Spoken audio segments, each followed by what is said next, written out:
गरीब की बारिश। शहर की कच्ची बस्ती में एक गरीब मजदूर कालू रहा करता था। कालू के घर में उसकी पत्नी जानकी थी। जानकी लोगों के घरों में झाड़ू पोछा करके कुछ पैसे कमा लेती थी और वहीं कालू किसी तरह मेहनत मजदूरी करके 2 वक्त की रोटी का जुगाड़ कर लेता था। कुछ दिनों से हो रही बारिश के कारण कालू की मजदूरी बंद हो गई थी। अरे जानकी, इस बार तो बरसात ने हद ही कर दी, रुकने का नाम ही नहीं ले रही। कुछ समझ में नहीं आ रहा, अगर इसी तरह काम पर नहीं गया तो 2 वक्त की रोटी का जुगाड़ कैसे होगा। अरे तुम चिंता क्यों करते हो, बारिश का क्या है, 1 आध दिन में रुक जाएगी और उसके बाद में फिर से काम शुरू हो जाएगा। अरे 3 दिन तो हो गए, बरसात तो रुक ही नहीं रही है और आगे भी रुकने के कोई आसार नहीं दिख रहे। तो क्या हुआ, तुम्हारा काम बंद हुआ है ना। मैं तो अभी भी लोगों के घर झाड़ू पोछा करने जाती ही हूँ। मेरे पगार से कुछ दिन तो निकल ही जाएंगे। अरे घर का खर्चा तो हम किसी तरह चला लेंगे जानकी, लेकिन ये जो छत टपक रही है इसका क्या करेंगे। ये बात तो आपकी सही है। हमारी झोपड़ी अब काफी पुरानी हो चुकी है और इसके छप्पर में भी कई सारे छेद हो गए हैं।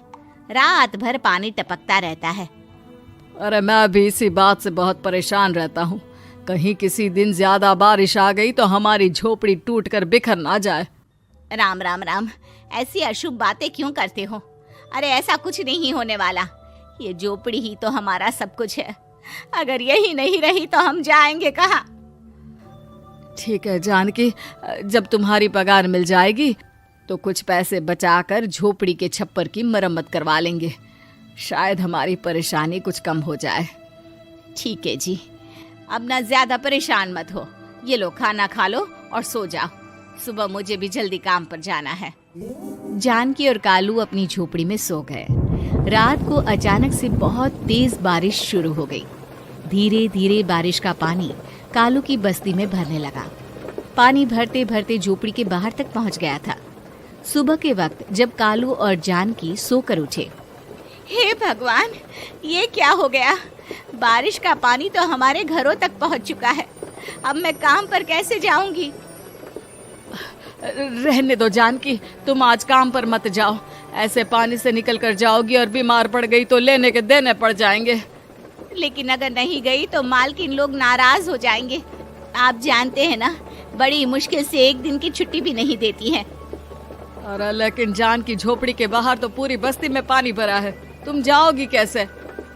जानकी जैसे तैसे करके काम पर चली जाती है, लेकिन अगले दिन फिर से बहुत ज्यादा बारिश होती है और बस्ती में ज्यादा पानी भर जाता है। आज तो मैं तुम्हें किसी भी तरह काम पर नहीं जाने दूंगा। अरे अगर तुम्हें कुछ हो गया तो क्या होगा। ठीक है, तुम ठीक ही कहते हो, आज नहीं जाती। अगर मालकिन नाराज हो गई तो मना लूंगी किसी तरह। अरे मनाने वाली क्या बात है, जब तुम बताओगी कि हमारी झोपड़ी में पानी भर गया है तो वो खुद ही समझ जाएंगे ना। अगले 2 दिन तक तेज बारिश होने की वजह से जानकी, कालू और आसपास की बस्ती में रहने वाले सभी लोगों के घरों में पानी भर जाता है, जिसकी वजह से जानकी काम पर नहीं जा पाती।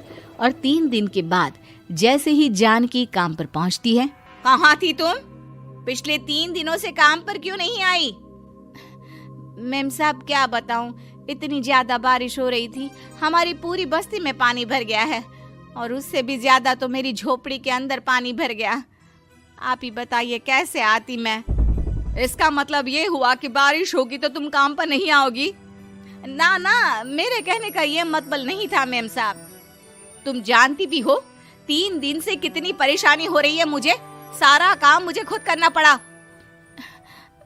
माफ कर दीजिए मालकिन जी, पर मैं क्या करती, आने के लिए रास्ता ही नहीं था, सब जगह पानी भरा हुआ था। बहाने तो तुझे बहुत बनाने आते हैं। जानकी देख, अगर अगली बार ऐसा किया ना तो फिर काम से हमेशा के लिए छुट्टी। अरे ना ना मालकिन, ऐसा मत कीजिए। बारिश की वजह से मेरे पति की मजदूरी भी छूट गई है। बड़ी मुश्किल से घर में 2 वक्त खाने की रोटी का जुगाड़ हो पाता है। आप मुझे काम से निकाल देंगे तो हम क्या खाएंगे। अगर इतनी ही चिंता है तो फिर रोजाना काम पर आया करो। चलो अब जल्दी से जाकर घर का सारा काम करो। बारिश रुकने का नाम ही नहीं ले रही थी। पूरे शहर में बाढ़ जैसे हालात बन गए थे, लेकिन नौकरी जाने के डर से जानकी किसी तरह रोज काम पर जाती थी। एक दिन जब जानकी काम करके अपने घर लौट आई तो अचानक उसकी बस्ती में कुछ लोगों का शोर सुनाई दिया। अरे लगता है बाहर कुछ हुआ है, मैं जाकर देखता हूँ। हाँ हाँ, पता तो कीजिए, ये बस्ती में लोग इतना शोर क्यों कर रहे हैं। बाहर जाकर कालू ने एक आदमी से पूछा, अरे क्या हुआ भाई, इतना शोर क्यों मचा रहा है? अरे क्या बताए भैया, अपने बस्ती के बाहर एक पुल टूट गया है और वहाँ पर एक कार फंसी है। थोड़ी देर में अगर किसी ने नहीं बचाया ना तो वो कार पानी में बह जाएगी। हाँ? ये क्या कह रहे हो भैया, कार के अंदर कोई है क्या? हाँ, कोई औरत बैठी है, अकेली है, बहुत रो रही है बेचारी, मदद के लिए बुला रही है। अरे तो हमें जाकर उनकी मदद करनी चाहिए ना। अरे लेकिन इसमें बहुत खतरा है, हमें अपने आप को बचाना चाहिए। पानी कभी भी हमारी बस्ती की तरफ आ सकता है। अरे तुम्हें नहीं चलना तो मत चलो, लेकिन मैं तो जाकर उस औरत की मदद जरूर करूंगा।